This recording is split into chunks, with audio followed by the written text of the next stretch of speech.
last time we were in this room together was March 16, 2020. I'd like to take a moment to remind you of what we accomplished so quickly in the weeks that followed. It was on that Monday we called on the community for help in response to COVID-19 that had officially arrived in our community the week before.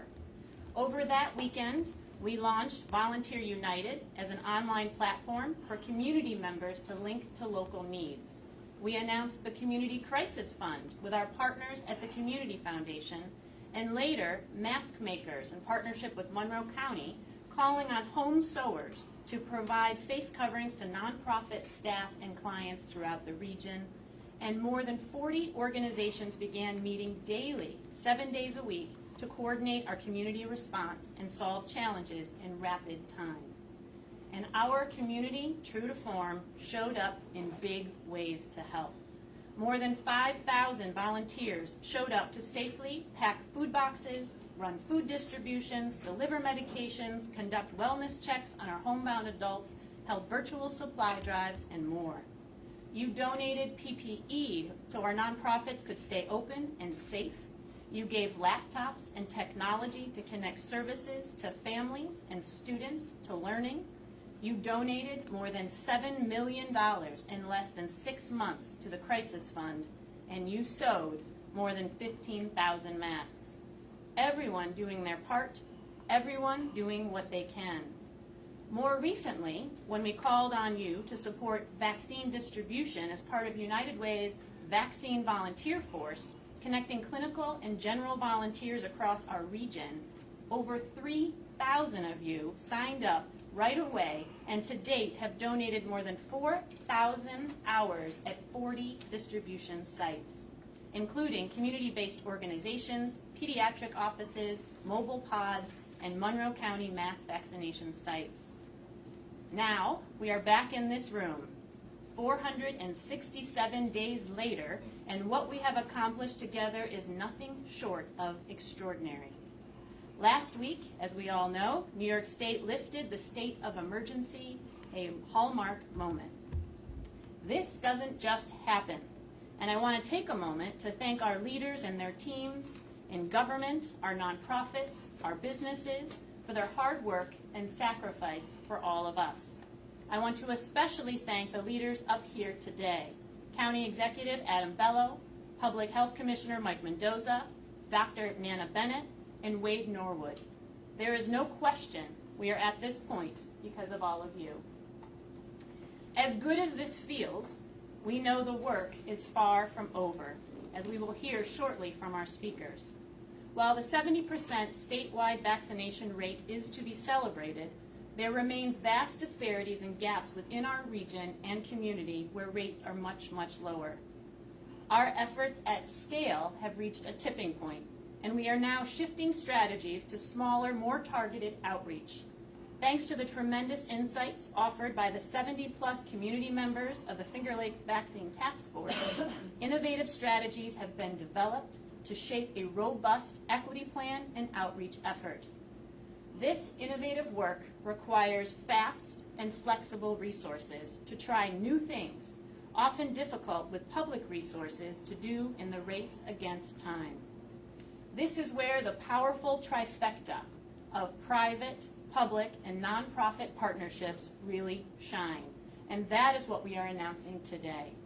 At United Way, our role is to convene and unite resources of our community to meet our community needs. When we reached out to our partners with this time-sensitive request, the response was an immediate yes, and resounding yes. Our business and philanthropic partners stepped up and collectively have committed $1 million to support the work of the Finger Lakes Task Force vaccine program. Several representatives of our funding partners are here today. Thank you to Paychex, Wegmans, ESL, Greater Rochester Health Foundation, and the Konar Foundation for stepping up with United Way and coming together to meet the unique needs of this moment in the fight against COVID. This work would not be possible without you. To tell us more about the vaccine program work and how these funds are already being put to use throughout the region, we will hear from our leaders in the following order, who will come up without introduction. Monroe County Executive Adam Bello, Monroe County Public Health Commissioner Dr. Mike Mendoza, Wade Norwood as co-chair of the Finger Lakes Vaccine Task Force and CEO of Common Ground Health, and Dr. Nana Bennett, lead of the Finger Lakes Vaccine Hub, co-chair of the Finger Lakes Vaccine Task Force, and founder and director of the Center for Community Health and Prevention, among other roles at the University of Rochester Medical Center.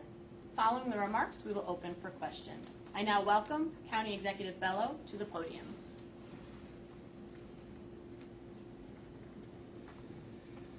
Thank you, Jamie, and I'm just delighted to be here with all of you this morning to really give thanks to the organizations who've stepped up to contribute to these efforts, but also to acknowledge the hard work that's gone into our recovery since just over, actually it's probably, well, it's more than just a year ago today, but since last March.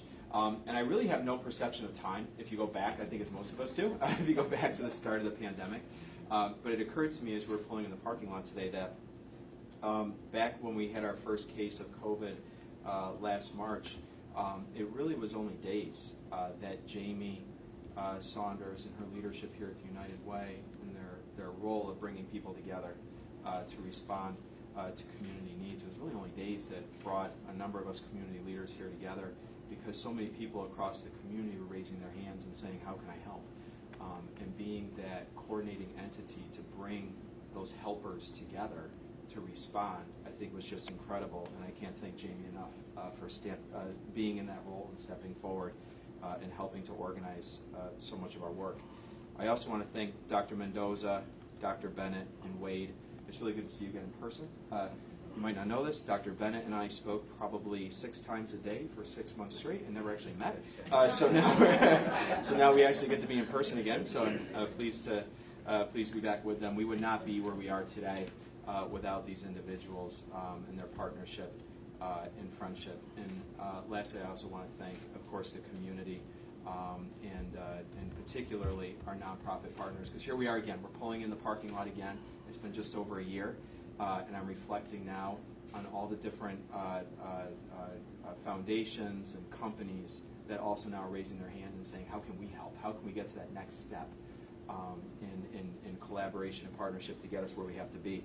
And so ESL, Federal Credit Union, Wegmans, Paychex, the Greater Rochester Health Foundation, the Konar Foundation, the United Way, we can't thank you enough for your partnership, collaboration, and for the $1 million in support that you're giving to this effort. I think what we've gone through over the last year and a half or so has shown that there's nothing that we can't do if we work together. And this community has come together in remarkable ways. Our business community, our hospital systems, our nonprofit community, our schools. We even use the convention center, which is, we're accustomed to going to 1,000-person luncheons there a couple times a week. That's a massive vaccination site. It's an effort that I know the individuals working there will remember for the rest of their lives, setting up a vaccination site, something they've never known how to do. No one's ever done that here before, and they were able to turn that around in remarkable time. But it's because of the financial support now from these 8 entities and the $1 million in contributions that are really going to help us get to that next step. Because as Jamie said, we're not done yet. There's a number of areas, while we do have really good vaccination rates countywide and we have good vaccination rates statewide, there's also areas in our community where those rates aren't 70%. And we have a few months here before the weather turns and we go back indoors, and I know we're going back to normal way of living, that we need to make sure that virus doesn't spread again, and that all the work and sacrifice that we've done continues, and that we protect people that have not been vaccinated yet and get them vaccinated. So this funding is going to allow for the maximum amount of flexibility that we can have in being able to adjust on the fly, because the conditions change, the needs change in the community, and as you know, you need to be able to have flexibility to meet those needs. You also need to be able to have innovation in your thought and how we reach people. So as we start to think about more targeted approaches and using the great work they've done at Common Ground that Norwood's going to talk about, on how we reach individuals and really get on the granular level of engaging with people, being able to have that funding available, and the flexibility and the way we can innovate in using that funding to reach people is really going to be just critical in our success. So on behalf of all the residents of Monroe County, again, I just want to add my thanks to the good work here at the United Way, all my partners, and particularly the foundations and donors who have stepped up to contribute and said, how can I help? And we are so grateful for their contributions. So thank you. Oh, I'm sorry. Okay. Okay. Good morning, everybody, and thank you for being here. It is so appropriate that we are gathered here at the United Way, because this site now symbolizes the cooperation and the partnership that we've all enjoyed for the last year and a half. It was about a year and a half now when we entered this pandemic not knowing what to expect. And literally in a matter of days, United Way and many of our partners across the community stepped forward, pitched in, put their hand in, and said, how can I help? And today it is a symbol of that same cooperation. So I want to thank our partners who are gathered here today for contributing to this, for identifying the need that we have in our community, and realizing that we still have a long way to go. It's that collaboration that got us here. You'll remember when we were in, quote, lockdown and the streets were empty. All of those days are now behind us.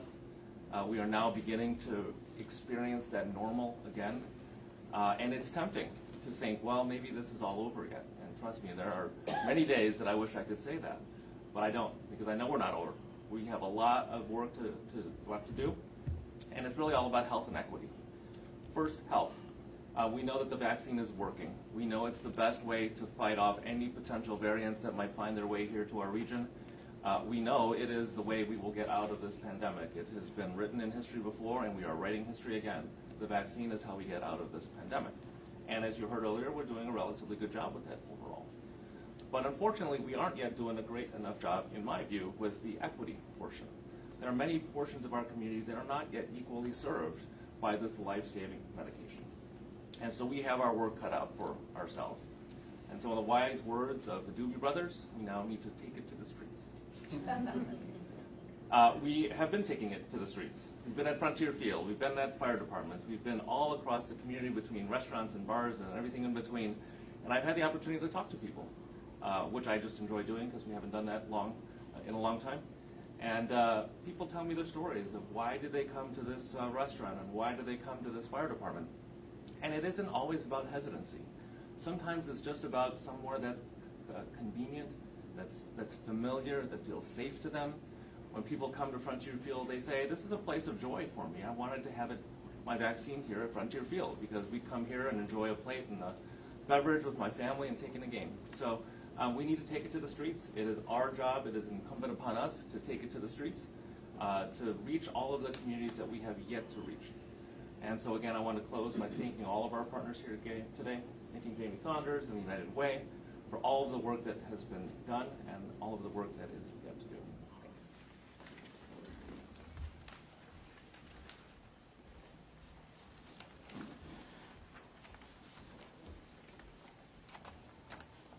Before I begin my remarks, I would like to just stop and thank each of my colleagues and the organizations that they represent. What you see here today is what we can accomplish when we focus the whole community behind one goal. Although it's not the job I signed up for, and I have said that several times, I have never been prouder or more humbled than I have been to be a part of this team and to join in the local effort that has worked towards equity and transparency in the uptake of the COVID-19 vaccination throughout our region. And so thank you, Jamie, and thank you, Adam, and Mike, and Nana. Thank you so very much. And thank you to you all. As members of our local media, you have helped to keep the public informed about our efforts to protect everyone, man, woman, adult, and child in our region. The lifting of the state of emergency last week is a wonderful milestone, and it is cause for celebration. And for those of you who know me, you know that there are no others in this community who have been more eager to get back to heartfelt hugs and in-person conversations than Wade Norwood. And the fact that I already got some hugs in today makes this a great day for me. But just because we've reached the 70% vaccination goal overall, our job is far from over. As the county executive and Dr. Mendoza has said, when we look more deeply into our local vaccination data, when we start unpeeling the onion, we find that at every layer there's a more complex story, and it makes us want to cry. Because as is often the case with health indicators, averages mask great disparities. Affluent suburbs in our region enjoy vaccine rates of 80% and higher, while lower income areas, both urban and rural, still have rates hovering at 40% or lower. And many populations are lagging, including Black, Latino, and rural residents, our deaf population, refugees, and migrant workers, just to name a few. We've reached the low-hanging fruit with our mass vaccination sites. Now, as Dr. Mendoza said, it's taking it to the streets. It's rolling up our sleeves, and it's bringing the vaccine out to the community instead of waiting for the community to come to us. And that's why we're here today, and that's why the funding presented by these great local citizens is so critical.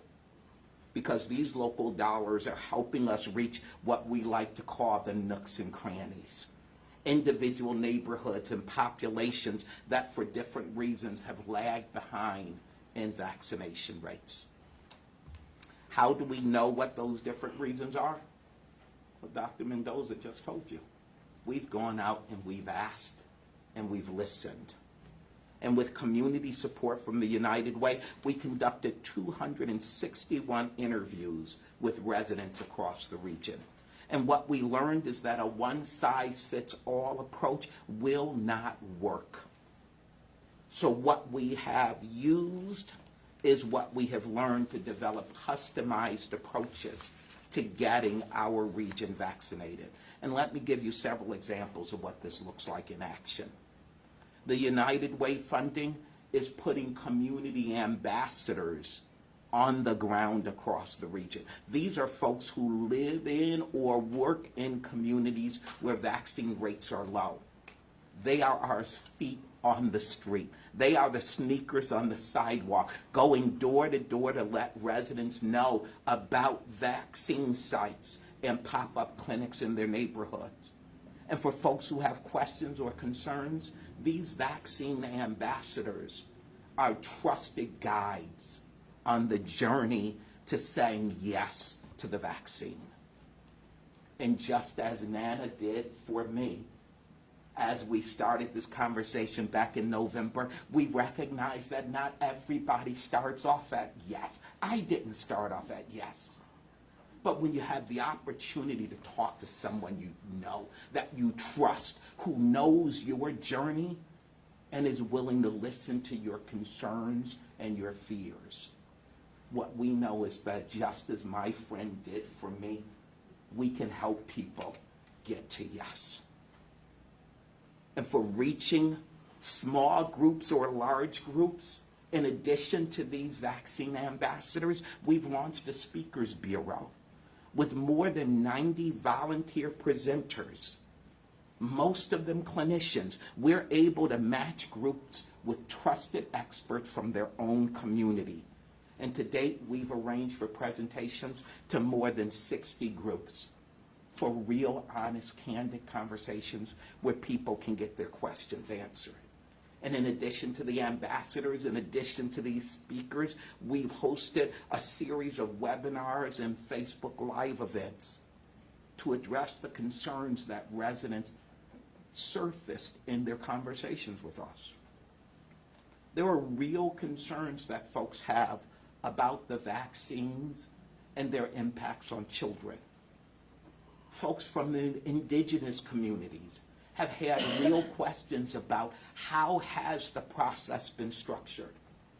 And women in our community are very concerned about pregnancy, lactation, and the impact of the vaccine on their health and the health of their children.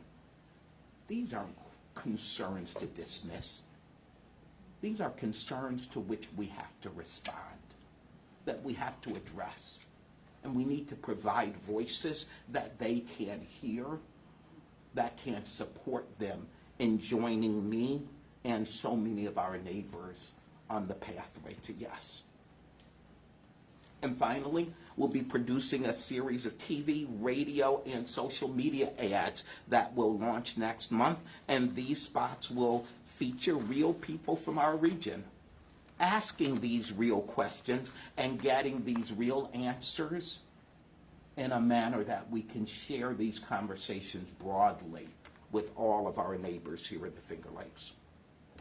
We know that each of these initiatives alone will never be enough to end this pandemic, but they can represent in their entirety how it is that we continue to be a model community that demonstrates the strength and the power that comes from our acting in a collective action manner. And so thank you to the United Way, to our county governments, to our not-for-profit partners across the region, to you, our friends in the media, and most particularly to our investors, both private sector and philanthropic. My nephew was in town this weekend for his first visit to Rochester as a teenager, and he was absolutely taken by the beauty of the Frederick Douglass Susan B. Anthony Bridge. And as we look to build the bridge to our next normal, it is their words that really resonate with us today. First of all, that without struggle, there is no progress. And I'm very grateful for this community struggling to meet the exigencies of this global pandemic. And since that's a Douglass quote, let me match it with an Anthony quote. With a community like ours, failure is impossible.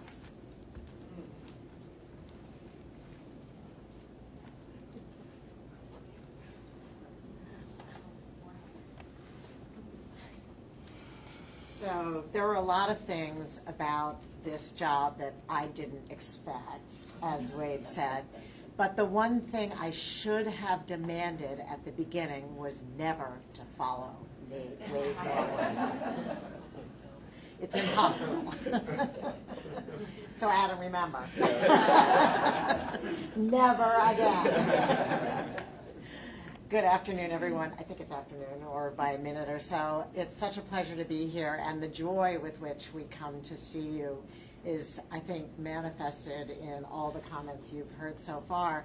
I think that there is no way really to express the depth of the gratitude that I feel towards this community for everything that has happened in the last 6 months.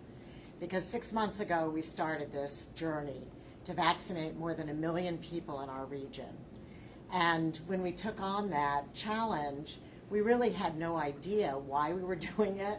The question was, why would you create this sort of separate infrastructure when you have wonderful health departments? What do you need this extra group for? And what we learned is that it was for the purposes of bringing people together across sectors that normally didn't work together. The public sector, the private sector, the not-for-profit sector. All of those sectors were deeply engaged in delivering vaccinations to our community. It takes not just one village, but many, many villages to meet this challenge. However, those sectors didn't really have smooth communication vehicles. And so through the hub, we were able to create that. And we were able to bring everyone together who was engaged in this effort We met every single day in the beginning, all the vaccinators in the whole region, not just Monroe County, not just Onondaga County, not any particular county, but just everyone. And so in our 9-county region, we all talked to each other. And this was an amazing breakthrough, I think, for everyone, so that we could learn from each other, we could communicate, we could not get at cross purposes. That collaboration was entirely supported by the United Way and its efforts. And there's no way we can describe the critical foundational role that the United Way and its funding played in that entire collaboration. So where are we now? We are, as you've heard several times, at a place where we feel a sense of some victory, but also we're really quite short of our goal, and we have to be honest about that.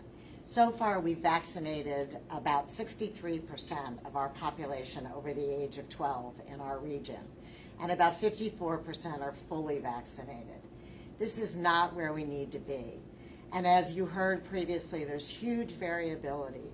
So those rates range from somewhere around 36% in the youngest age groups to 84% in the oldest age groups. So that's fantastic that we got the older people fully vaccinated. But we're not doing so well for our young people. In addition, we have huge geographic variation. So there are zip codes where they are 100% vaccinated. That's amazing. Over the age of 12, 100% of people in that zip code have gotten vaccine. But there are also zip codes where it's closer to 30%. And we know, as you also heard already, that so long as we allow this virus to circulate, we will have trouble. We will have trouble going forward as we develop variants, and we may eventually have to vaccinate again, and it could become very complex. So we do have a long road ahead of us. We're not done. We're winding down some activities, but many will continue. And I think that the ones that will continue also highlight the value of the United Way support.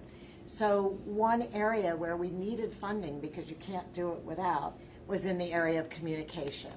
And the United Way has supported incredible amounts of communication, not just among vaccinators, among not-for-profits, in the business community and to the public.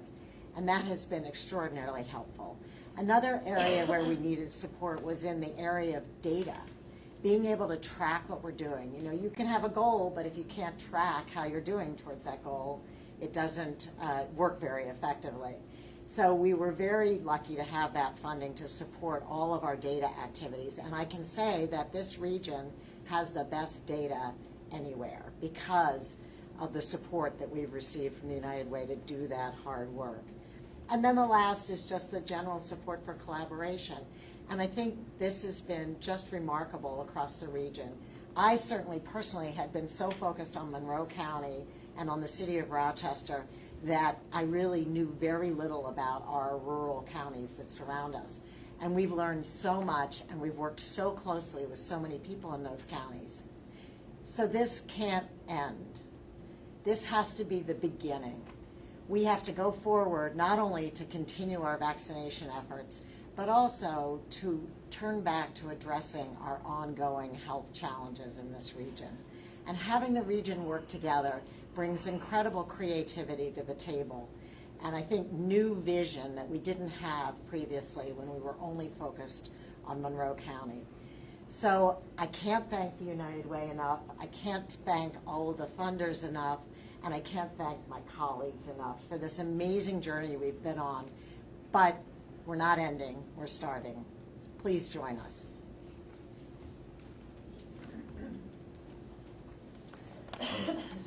Thank you all for those kind remarks, and really this is a thank you and a call to action, as you just heard. You can stop the spread of COVID by spreading facts of the importance of the vaccine. You can get more information at Get the Facts, FLX, on social media platforms, flvaccinehub.org.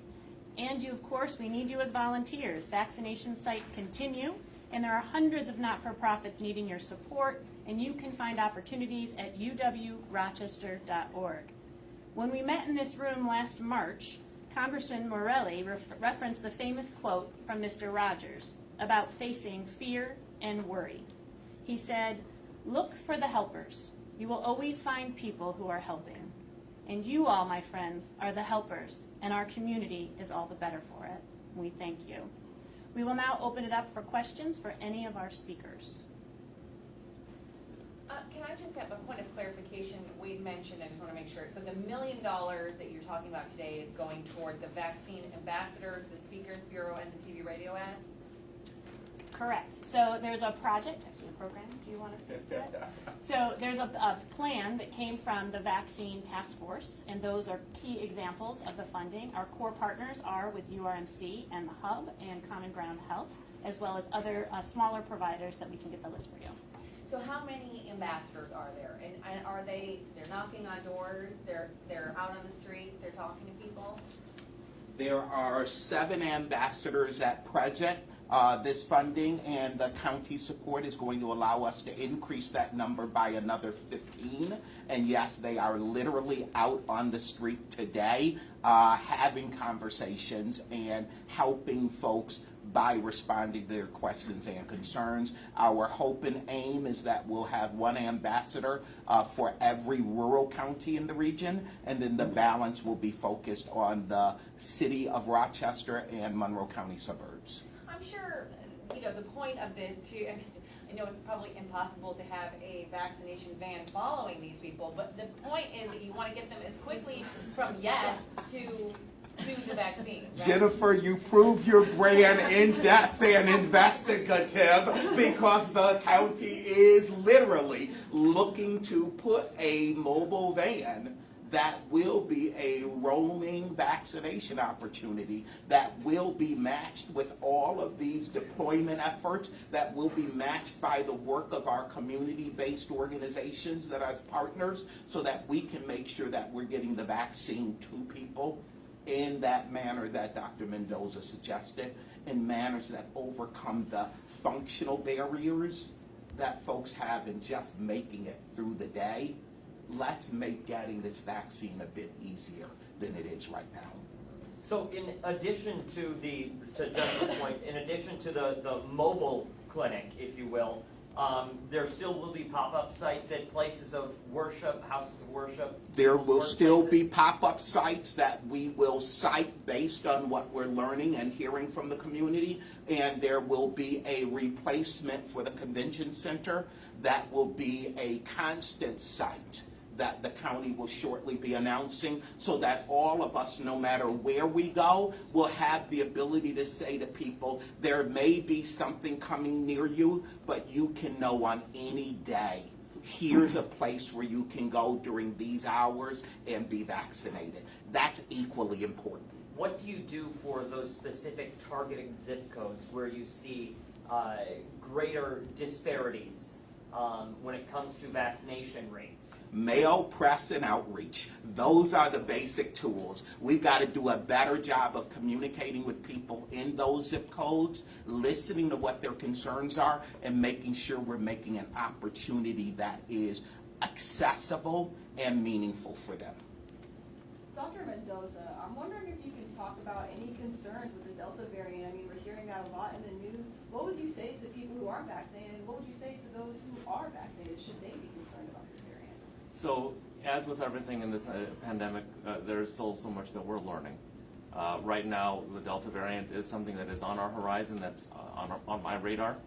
We know that the best way to prepare for it is to get the vaccine. We don't yet know how effective these vaccines will work, but we know that the higher the numbers of our vaccination rates, the more likely we are to withstand any kind of entry of the Delta variant into our community. So, like I said, we can wonder about the things that we don't know, or we can take matters into our hands around the things that we do know. And I would say let's take matters into our own hands, do everything we can to position ourselves well for what might be on the horizon. But we know that the early indications are that the vaccine will be effective against the Delta variant. But on that same topic, the World Health Organization is now advising people to wear masks even if they're vaccinated with the Delta variant. Does that hurt your messaging? Because I think part of the plus of getting the vaccine is that you don't have to wear the masks anymore. So how does that sort of play into it? And are you worried people will just say, well, if there's this variant and that variant, I'm going to have to wear a mask anyway, why bother with a vaccine? You know, it certainly does speak to the complexity around the communications. You know, from the beginning, WHO, CDC, State Department of Health, we in the health department locally, we haven't always had our messages in sync. This certainly does create a wrinkle for us. I do think that given how good our numbers are right now, I have no concern that the Delta variant is rampant in Monroe County at all. So I think we'll follow the data, we'll see how things progress across the state and the region, and then we'll reevaluate. But right now I don't think there's any reason for vaccinated people here in Monroe County to have to wear a mask. You know, you go back 2 months, there was lots of talk of the potential need for booster shots. And I believe Wade mentioned that at one point just this morning. And then it kind of went silent on the potential for booster shots. Cut to October, when most people have, it's been more than 6 months since their second dose or their first shot of J&J. Where are we at? What do we do? We'll find out in September, honestly. We won't yet know. Is that though, that seems like risky territory.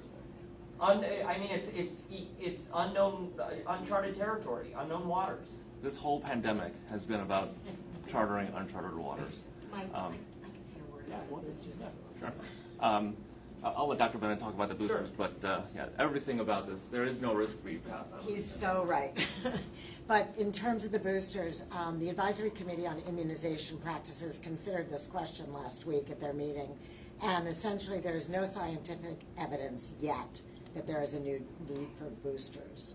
We will see over time, obviously, and it is a very complicated issue because you obviously don't want to wait until there are so many breakthrough cases that you go, oh my God, we need boosters. So the ACIP and the Centers for Disease Control are following this very, very closely and will be giving us advice as we go along.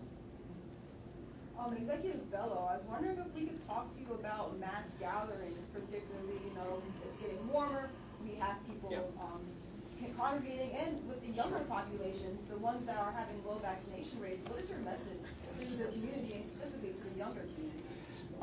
My message is actually pretty simple. Those who are eligible to be vaccinated need to get vaccinated. And I think the vaccination rates being what they are now has led us to be a healthier community. It's gotten the numbers down to a very manageable level. The numbers have not been this low in over a year of our new cases. And I think that proves that the vaccines work. And so I think vaccination is going to be key to this continued success here. And as Dr. Mendoza said, follow the numbers, right? As you saw the number of people vaccinated increase, we had a precipitous drop in the number of cases here. So we continue to do that. And then continue to do, to follow, safety protocols. If you're not vaccinated, you should still maintain a distance from people around you. And do what you know works to slow the spread. But the biggest tool that we have, you go back a year ago, we were limited in what we had. We had hand sanitizer, masks, and 6 feet safes. Today we've got something better than all those put together, and it's a vaccine. So get vaccinated. It protects not just you, but the people around you. And so I think that's the biggest key. At this point, are you concerned about any of the mass gatherings? Or are you thinking about... I have no concerns right now over how things are going. I myself have been to a number of mass gatherings, to Red Wings games, the concerts up at Ontario Beach Park. The county is hosting our first movies in the park this week. And so we're encouraging people to get together. I think, we are social beings. We need to be around each other. And I think that, the pandemic has had an isolating effect on the community, and we have to think about the other health aspects that isolation can bring. And we have, again, if you follow the data, follow the facts, particularly outdoor events have proven to not be super spreader events right now. We have enough vaccination, we have enough people who understand what they need to do to remain safe, and I have absolutely no concerns. I believe maybe Dr. Mendoza, we have people that are going around without masks that are not vaccinated, I believe, but it's hard to tell who is, who isn't. Is that a concern of yours, and are you looking into any way of, circumventing this situation? Well, the reality is that the people who are not vaccinated and not wearing a mask are really only putting themselves at risk.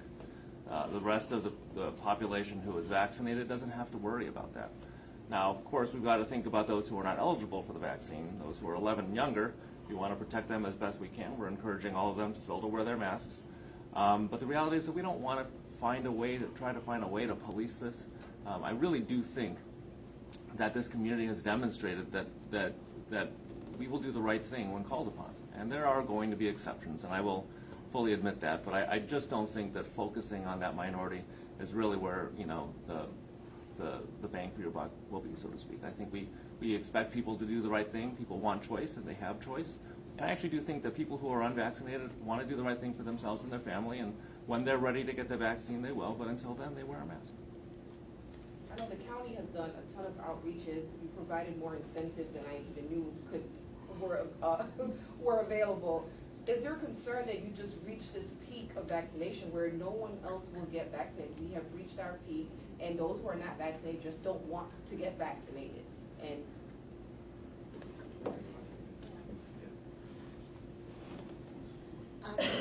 you know, I think it has become much more difficult, there's no question, and that there are people who just don't want to be vaccinated.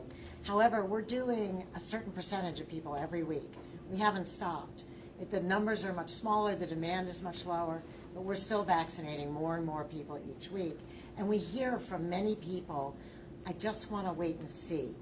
And I think, you know, we need to remind them that there have been more than 300 million doses of vaccine administered in this country with very few side effects and really no problems.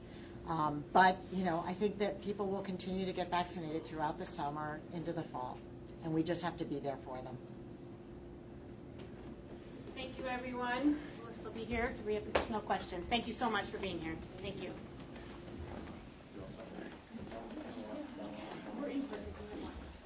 Good idea. Good idea.